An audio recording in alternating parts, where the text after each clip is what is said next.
तो मोमेंटम समझना था आपको, दोबारा से मोमेंटम समझना चाहते हैं? मोमेंटम क्या है? मोमेंटम फिजिकल क्वांटिटी है। अब ये फिजिकल क्वांटिटी है क्या, बनी कैसे? देखो कैसे बनी है।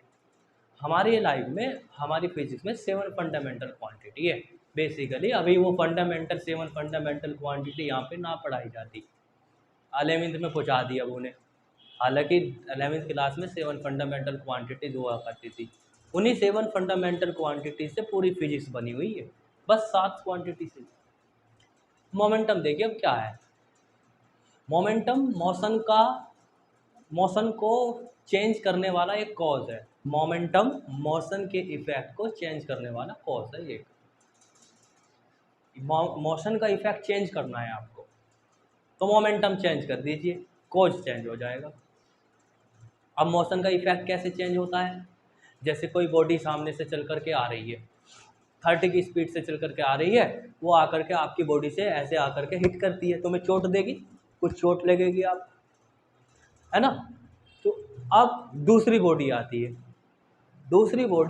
60 की स्पीड से, 60 की स्पीड से सेम मास की बॉडी आती है, 60 की स्पीड से आती है, आपकी बॉडी को चोट देगी। वो कौन सी ज़्यादा चोट देगी? हाँ, जिसका मास ज़्यादा हो। नहीं, अभी तुम कंफ्यूज रहोगे, इसे ऐसे समझिए दोबारा से। आपके पास एक गिलास है, कांच का गिलास है, मिरर है आपके पास। इस हाइट से हमने ऊपर से 50 ग्राम का स्टोन छोड़ दिया, ऊपर से जाकर के मिरर पे जाकर के गिरता है। हम देखते हैं मिरर नहीं ब्रेक हुआ, मिरर ब्रेक नहीं होता। अब उतनी ही हाइट से हमने आधा किलो का स्टोन ऊपर से छोड़ दिया, अब क्या होगा स्टोन का? क्या ऑब्जर्व करेंगे हम? Stone break, but same height, same velocity, velocity same, but कौन सी चीज चेंज की आपने? मास के चेंज करने से मोशन ने अब की बार शीशा तोड़ के दिखा दिया। फर्स्ट केस में क्या मोशन ने शीशे को ब्रेक किया था? नहीं किया था। दोनों केसेस में मोशन हुई है, फर्स्ट केसेस में भी मोशन हुई है, सेकंड केसेस में मोशन हुई है, बट कौन सी मोशन इफेक्टफुल रही? सेकंड। और सेकंड में उस मोशन के इफेक्ट को कैसे चेंज किया आपने? मास को चेंज करके। अब इसको फिर दोबारा से उल्टा सोचिए। सामने से एक बॉल आ रही है 1 kg की, उसको आपने आसानी से ऐसे कैच कर लिया और पकड़ लिया, अपने हाथ में रख ली, उसे लेकर के बैठ गए। अब फिर सामने से एक बुलेट आ रही है, गोली आ रही है बंदूक से निकल करके, अब आप उसे पकड़ने की कोशिश कर रहे हो, पकड़ पाओगे उस गोली को? नहीं पकड़ पाओगे ना, उसका मास तो कम है। पहले तो आपने 1 kg की आसानी से पकड़ ली थी उसकी। दोनों केसेस में मोशन है, फर्स्ट केसेस में भी मोशन है, सेकंड केसेस में भी मोशन है। कौन सी मोशन यहाँ पे इफेक्टफुल है? जिसमें ज़्यादा वेलोसिटी है। बट ज़्यादा वेलोसिटी वाली, अभी जो फर्स्ट केसेस हमने स्टडी किया था जिसमें सेम वेलोसिटी थी, दोनों में वेलोसिटी सेम थी, लेकिन इफेक्टफुल कौन सी थी? जिसका मास ज़्यादा था। अब की बार हमने मास कम कर दिया, और कौन सी इफेक्टफुल हो गई? जिसके पास मास कम है लेकिन उसके पास वेलोसिटी ज़्यादा है। तो वेलोसिटी को इंक्रीज करने से मोशन का इफेक्ट चेंज हो रहा है। अब आप उस बुलेट को, उस गोली को नहीं पकड़ सकते, आप कोई पकड़ लेगी, वो पार कर देगी आपको, है ना? तो मोशन के इफेक्ट को चेंज किया जा सकता है बाय चेंजिंग द मास और बाय चेंजिंग द वेलोसिटी। कोई से भी एक को चेंज कर लो आप, चेंज हो जाएगा, है ना? किसी के चौक मारनी है, ऐसे मार दो, है ना? इतने फोर्स से ऐसे सेम वेलोसिटी दी, हमने ऐसे छोड़ दी, उसके जाके चोट लगेगी? चोट थोड़ी कम लगेगी। क्यों? मोमेंटम कम है। मोमेंटम बढ़ा लो, वेलोसिटी मत बढ़ाओ। ईंट ले लो हाथ में और ऐसे छोड़ दो, है? उतनी ही वेलोसिटी से छोड़ो ईंट, तुरंत उसका मोमेंटम कर देगी वो, मोमेंटम बना देगी उसका, है? तो ये होता है मोमेंटम। मास और वेलोसिटी से मिलकर के नई क्वांटिटी सामने आ रही है आपके। किन दो क्वांटिटी से? मास और वेलोसिटी से।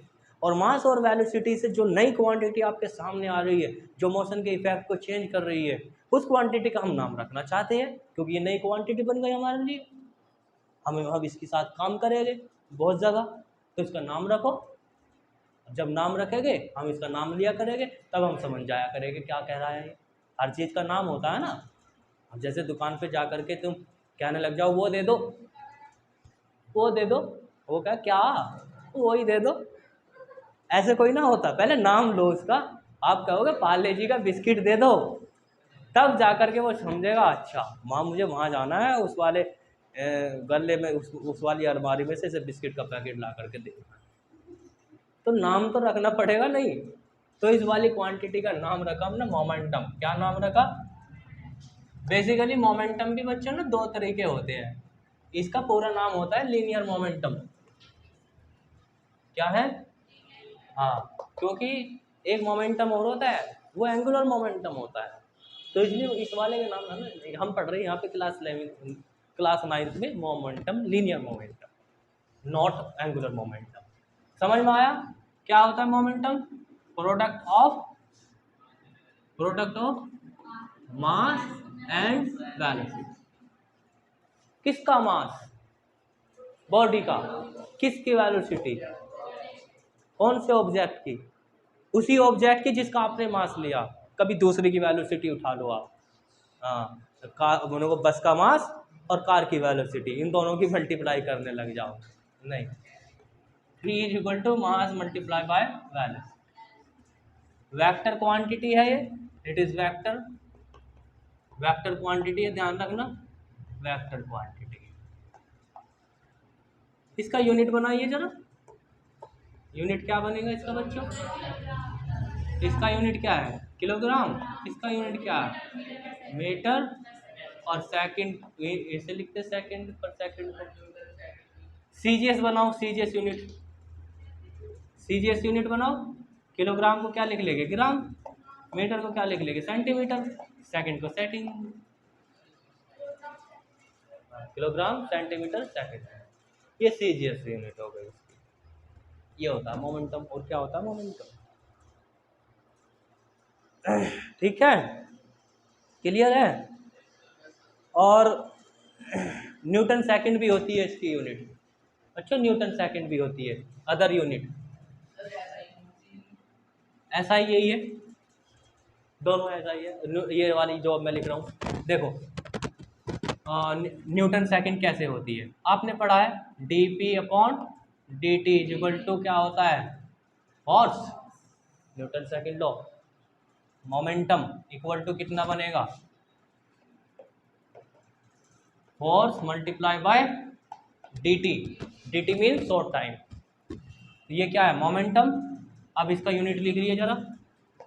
यूनिट, इसका यूनिट क्या है? न्यूटन। और इसका यूनिट क्या है? सेकंड। तो दूसरा यूनिट क्या हुआ मोमेंटम का? Newton second. तो दूसरा यूनिट न्यूटन सेकंड। n-s मत पढ़ना इसे, हाँ, न्यूटन सेकंड पढ़ा जाएगा ये। कभी आप न्यूटन -सेकंड पढ़ो, नहीं सर, न्यूटन -सेकंड पढ़ेगा, न्यूटन सेकंड।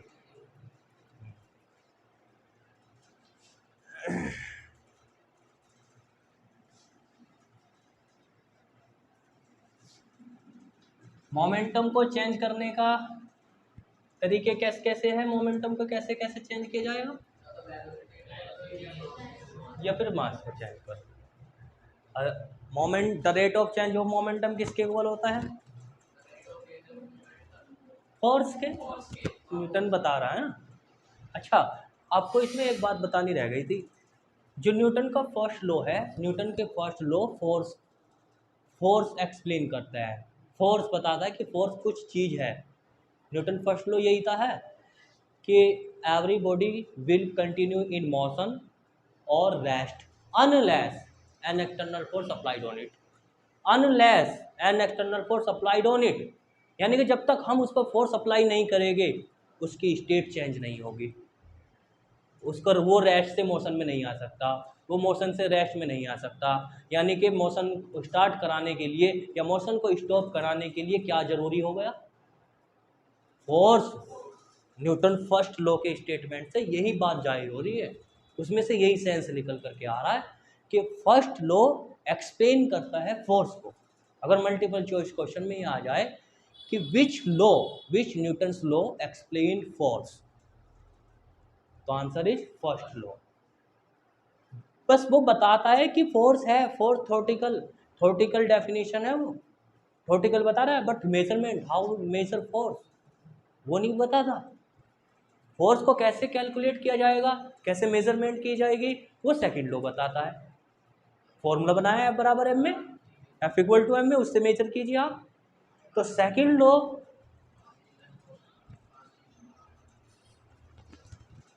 तो फर्स्ट लॉ एक्सप्लेन करता है ओनली फोर्स के बारे में, वो मैथमेटिकल बारे में बात नहीं करता। मैथमेटिकल के बारे में कौन बात करता है, न्यूटन सेकंड लॉ। अगर आपको फोर्स को कैलकुलेट करना है तो न्यूटन के सेकंड लॉ को इस्तेमाल कीजिए।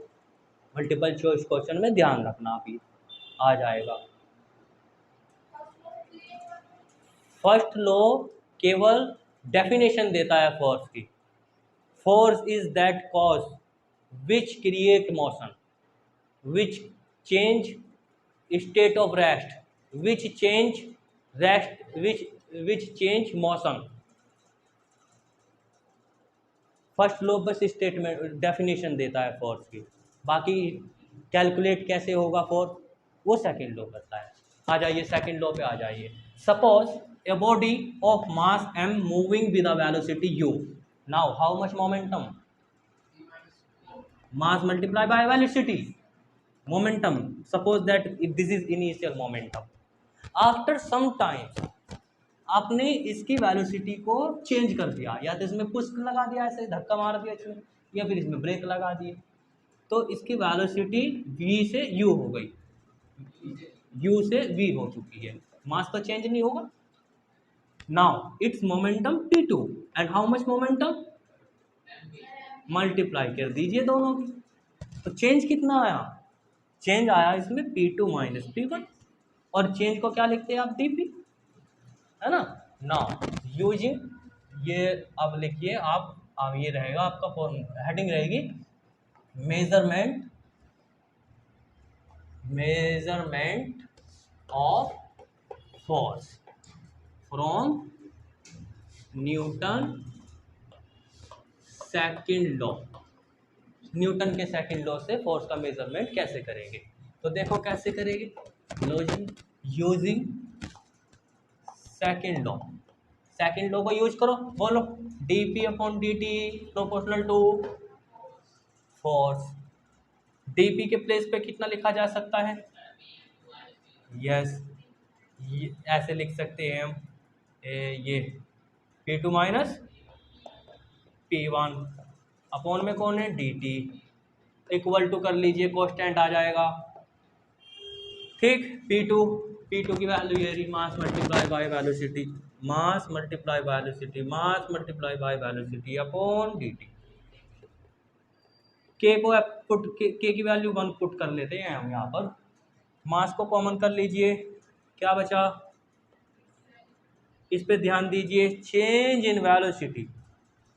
In velocity upon time, what is this, याद करो क्या है ये, change in velocity with time, this is acceleration है। तो इसको हम लिख सकते हैं, और ऐसे भी लिख सकता हूँ मैं इसे, बच्चों ऐसे भी लिख सकता हूँ, v माइनस यू को change in velocity, this is change in velocity with time, clear. Next line में इसको क्या लिख लिया जाएगा, acceleration. This is the mathematical form of Newton second law, F equal to ma। D for difference और change, D for difference और change, इन दोनों में डिफरेंस, इन दोनों में चेंज, क्लियर है। तो ये क्या है, मैथमेटिकल फॉर्म, किसका mathematical form, yes, Newton second law, ये हो गया, क्लियर है। बोलो अब नेक्स्ट स्टडी करते हैं हम बच्चों, इम्पल्स। क्या है?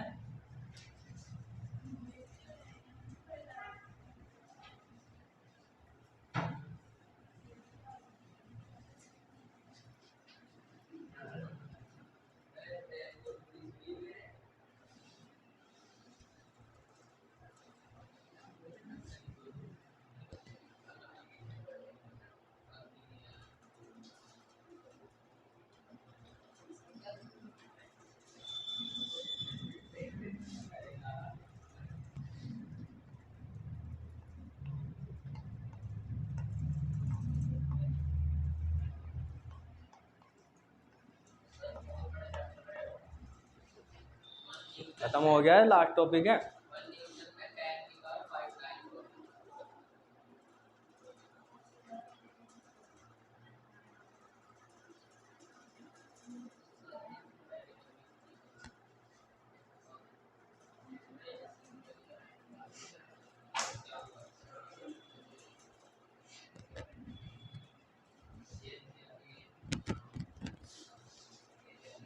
अच्छा देखो, इम्पल्स क्या होता है? इम्पल्स बोले तो पिम्पल्स है, बताया था मैंने। दर्द होता है, बहुत तेज दर्द होता है, बहुत छोटे टाइम के लिए होता है। ऐसा ही है हमारी लाइफ में। हमें ऐसा देखने को मिला कि एक फोर्स हमारी बॉडी पर या फिर किसी की बॉडी पर अप्लाई होता है, बट वो जो फोर्स अप्लाई होता है बहुत शॉर्ट टाइम के लिए होता है, बहुत शॉर्ट टाइम के लिए। ऐसे किसी को मार दो, फटाक से एकदम से हटा दो। तो ये जो आपने बहुत शॉर्ट टाइम के लिए फोर्स अप्लाई किया है, this force is known as impulse.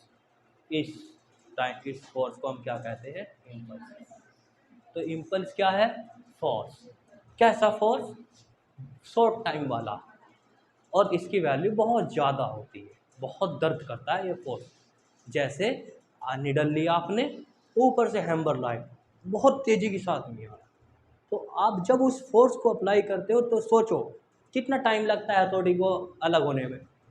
बहुत कम टाइम लगता है। और उस कम टाइम में कितना फोर्स अप्लाई कर दिया आपने? बहुत ज़्यादा फोर्स अप्लाई कर दिया है। तो ये जो फोर्स है, ये कॉन्टैक्ट वाला फोर्स, उस फोर्स को हम क्या कहेंगे? इम्पल्स। तो इम्पल्स दोबारा सुनिए। ये यहाँ पर ऐसे ब्रेकर है, मान लीजिए ऐसे, ठीक है। इधर से मोटरसाइकिल आ रही है, ये यहाँ तक का ब्रेकर है, ठीक। यहाँ से मोटरसाइकिल आई आई और ये ऐसे यहाँ कांटेक्ट में आ गई। अब इस ब्रेकर के, ब्रेकर मान लो या फिर आप अपनी अंगुली मान लो या आप अपना पेट मान लो, यहाँ पे आ रही है मोटरसाइकिल। मोटरसाइकिल का ये पहिया आया और ये पहिया कांटेक्ट में आया और इस बॉडी पर फोर्स अप्लाई करना इसने शुरू कर दिया। फोर्स अप्लाई इसने शुरू कर दिया और करते करते करते करते और ये मोटरसाइकिल का पहिया आगे चला गया। तो इस टाइम के बीच जितना भी फोर्स अप्लाई हुआ होगा, इस टाइम में यहाँ से यहाँ तक, जब जब इसका कांटेक्ट बना, वहाँ से फोर्स स्टार्ट करना है आपको। आपने हैमर से ऐसे मारा नीडल को, जब उसका कांटेक्ट आया और कांटेक्ट इसने रिलीज किया, वो बीच का जो फोर्स है वो फोर्स है इम्पल्स। कभी आप कहीं और का फोर्स कैलकुलेट करने बैठ जाओ, ये मोटरसाइकिल का पहिया कांटेक्ट में आया और कांटेक्ट में अभी भी है और अभी भी है और इसने यहाँ से कांटेक्ट खत्म कर दिया। तो ये time, contact time and force within this contact time is known as impulse. उन दोनों का प्रोडक्ट कर दीजिए आप। फोर्स का कौन सा फोर्स है ये जो इस टाइम में इन्वॉल्व रहा है, जो कॉन्टैक्ट में रहा है, इन दोनों की मल्टीप्लाई के लिए F multiply by D T. D T क्यों लिखा मैंने इसे? Because it very very short time, ठीक है। तो इसको बोलते हैं हम इम्पल्स। ये बहुत इफेक्टफुल होता है, ये भी मोशन का इफेक्ट चेंज कर सकता है। निडल में मारिए, आप इम्पल्स अप्लाई कर दीजिए, जैसे ही आप इम्पल्स अप्लाई करोगे तो मोशन का कोर्स चेंज हो जाएगा, मोशन का इफेक्ट चेंज हो जाएगा, निडल अंदर चली जाएगी। आराम से मारोगे ऐसे, निडल जाएगी अंदर? नहीं जाएगी ना। तो आपको इम्पल्स ज़्यादा अप्लाई करना रहेगा। और इम्पल्स कब ज़्यादा अप्लाई होगा? जब आप शॉर्ट टाइम रखोगे, ऐसे करके मारोगे बहुत तेज़ी के साथ, तब। ठीक है, आगे बात समझ में? अब इसमें ज़रा गौर कीजिए। जब मोटरसाइकिल ऐसे आती है, यहाँ पर पहुंची, कांटेक्ट में आई, जब जैसे ही वो कांटेक्ट में आई, क्या उसने एकदम से 100% फोर्स लगा दिया आपकी उंगली? नहीं लगाया, थोड़ा सा फोर्स आया, फोर्स बढ़ा, और ज़्यादा हुआ, और ज़्यादा हुआ, और ज़्यादा हुआ, मैक्सिमम फोर्स आ गया। तो पहले फर्स्ट केसेस में फोर्स की वैल्यू बढ़ती है, बढ़ती है, बढ़ती है, और ये बढ़ करके यहाँ पर अब क्या होगा? वैल्यू घटी, घटी, और घटी, और कम हुई, और कम हुई, और खत्म। तो इसका ग्राफ कैसे बनेगा? अब उल्टा कर दो,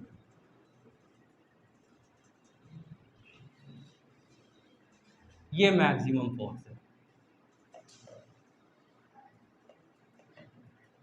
तो इसका ग्राफ ऐसे बनेगा जैसे कि आपके नोट्स में बना रखा मैंने, है ना, ये फोर्स। और इस ग्राफ से इम्पल्स की कैलकुलेशन हो जाती है। आप इस ग्राफ का एरिया फाइंड कर लीजिए, आप भी कुछ मत कीजिए, आप इस ग्राफ का एरिया फाइंड कर लीजिए, आपको इम्पल्स की कैलकुलेशन मिल जाएगी। Impulse is equal to area of graph, this is known as impulse. तो इम्पल्स की डेफिनेशन क्या हुई? बताया तो है, वही तो ग्राफ बनाया मैंने। लाइन नहीं दिख रही, समझा था मैंने है।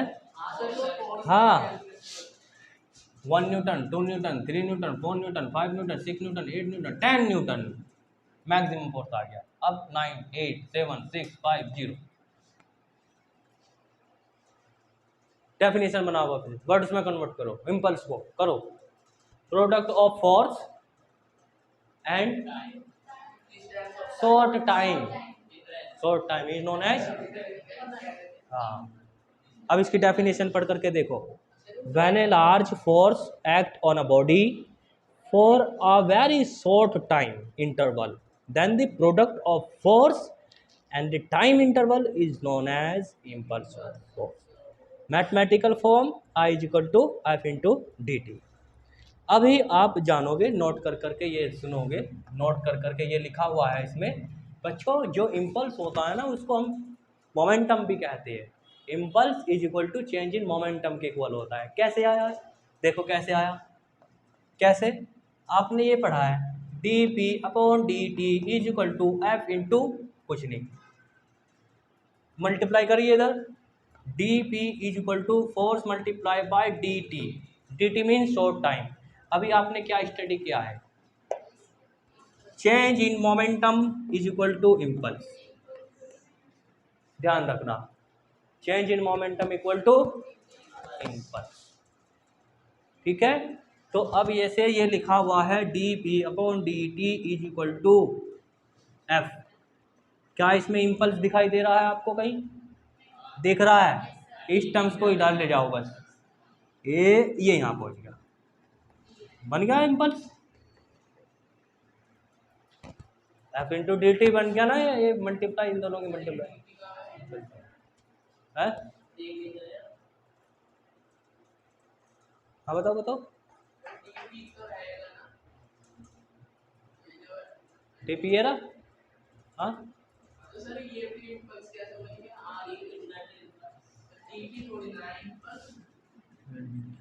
ये तो वो है मोमेंटम, मोमेंटम इम्पल्स के इक्वल होता है, मोमेंटम इम्पल्स के इक्वल होता है। जो मोमेंटम है ना, वही change in momentum, change in momentum impulse के इक्वल माना जाता है। आपको इम्पल्स का मेजरमेंट करना है तो चेंज इन मोमेंटम देख लीजिए आप, बस कुछ मत करो, वही आपका इम्पल्स है। Change in momentum is equal to impulse. तब बताइए इम्पल्स का यूनिट क्या रहेगा? जो मोमेंटम का यूनिट है वो इम्पल्स के यूनिट है। मोमेंटम के यूनिट अभी हमने स्टडी किए हैं, किलोग्राम मीटर पर सेकंड, तो वही इसका यूनिट है, किलोग्राम पर सेकंड या न्यूटन सेकंड, दोनों के यूनिट सेम सेम हो गए। अब बच्चों इस पे इम्पल्स पे और चेंज इन मोमेंटम पे बहुत अच्छे अच्छे एग्जाम्पल है, जैसे कि क्रिकेटर कैच करते वक्त अपने हाथों को पीछे की ओर कर लेता है, क्यों? देखो क्यों, हम इस वाले इससे एक्सप्लेन करेंगे, इससे इससे करते हैं, कहाँ से करते हैं, इससे करते हैं, F इंटू डी टी। यहाँ आ जाओ, छोटा सा बोर्ड बनाता हूँ, है व्हाइट चौक ले, ये व्हाइट चौक। देखो भाई, आपने अभी बताया है change in momentum is equal to impulse होता है, और चेंज इन मोमेंटम हम क्या क्या पढ़ते हैं, force multiply by D T. सही बात लिखी हुई है, change in momentum is equal to impulse, और इम्पल्स का formula F multiply by D T.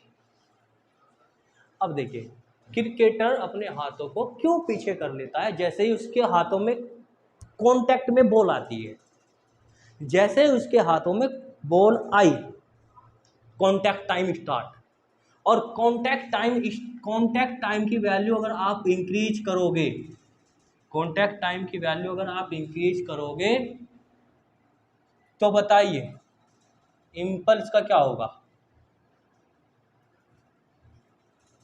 Impulse का क्या होगा,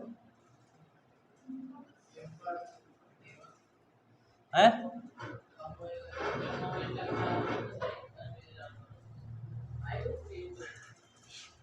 एक मिनट रुको, यहाँ पे आ जाओ, डी पी अपॉन, ये आप इसे ले आइए इधर, D T is equal to F, this is Newton second law. यहाँ पे आ गए हम, ये क्या चीज़ है, कांटेक्ट टाइम। जैसे ही क्रिकेटर ने कैच करना स्टार्ट किया, कांटेक्ट में बॉल आई, contact time start, contact time start, और कांटेक्ट टाइम को हम इंक्रीज कर रहे हैं, बहुत देर तक पकड़ के रखते हैं। कांटेक्ट टाइम आपने इंक्रीज किया तो बताइए फोर्स का क्या होगा, और डिक्रीज हो जाएगा, क्योंकि इन दोनों में आपस में कैसा रिलेशन है, उल्टा, एक बढ़ेगा तो एक घटेगा। भाई ये नीचे है ना, ये ऊपर है, तो उल्टा रिलेशन माना जाएगा, इनवर्स रिलेशन। तो ये चीज़ बढ़ाई हमने तो फोर्स अपने आप ऑटोमेटिकली डिक्रीज हो गया। तो इसलिए हम कांटेक्ट टाइम इंक्रीज कर लेते हैं, भले ही खिलाड़ी को पता ना हो, बस बट उसके पीछे फिजिक्स लगी हुई है। जैसे ही आप कांटेक्ट टाइम को इंक्रीज करोगे, फोर्स डिक्रीज हो जाएगा, आपके हाथों को चोट कम लगेगी। When a cricketer catch a ball, it's increase their contact time, and as a contact time increase the force will decrease. तो फिर क्या होगा, नहीं, फोर्स डिक्रीज हो जाएगा तो क्या होगा, है नहीं, इसके हाथों में चोट कम लगेगी, उसके हाथों में चोट कम लगेगी जब फोर्स डिक्रीज हो गया, है ना। अब इसमें देखो, इसमें एक्सप्लेनेशन लिखी हुई है, देखो पढ़ के देखो,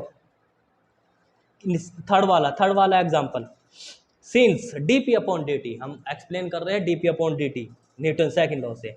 while catching a cricket ball, the play pulls in his hand so as to increase the time, अपना टाइम इंक्रीज करने के लिए, in which the ball stop, जिस टाइम में उसे बॉल रोकनी रहती है, and hence decrease the force to be applied on his hand. आप इसे अपनी लैंग्वेज में बना कर लिख सकते हैं अगर आप इसे टफ, है ना। According to this law, according to this formula, if we decrease contact time then force will decrease, and the cricketer और player experience a low force when he catch ball. Clear. ऐसे ही उसका बिल्कुल इसी के तर्ज पर, जब एक जंप करते हैं, ऊपर से जंप करते हैं, नीचे कूदते हैं, तो बताओ कच्ची मिट्टी पे कूदना आसान है, बैठ के गद्दे पे कूदना आसान है, या फर्श पे कूदना आसान है? गद्दे पे कूदना आसान क्यों है? हाँ, जैसे ये गद्दा है ना, ये ऊपर से आप गिरे, कांटेक्ट में आए, ये नीचे की तरफ दबा दबा दबा दबा दबा, और रेस्ट में आने में कुछ टाइम लग गया।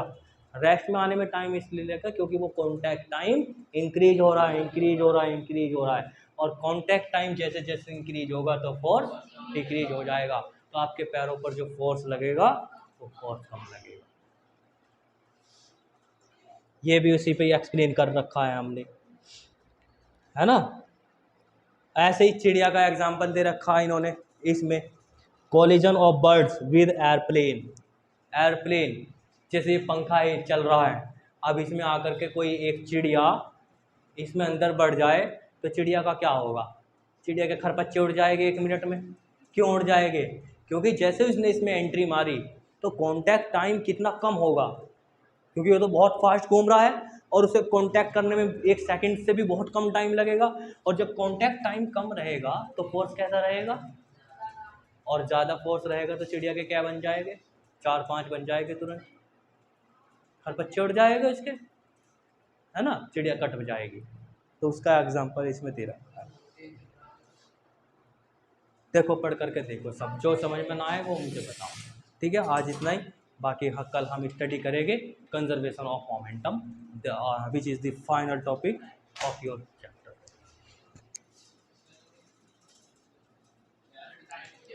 पढ़ के देखो इसे।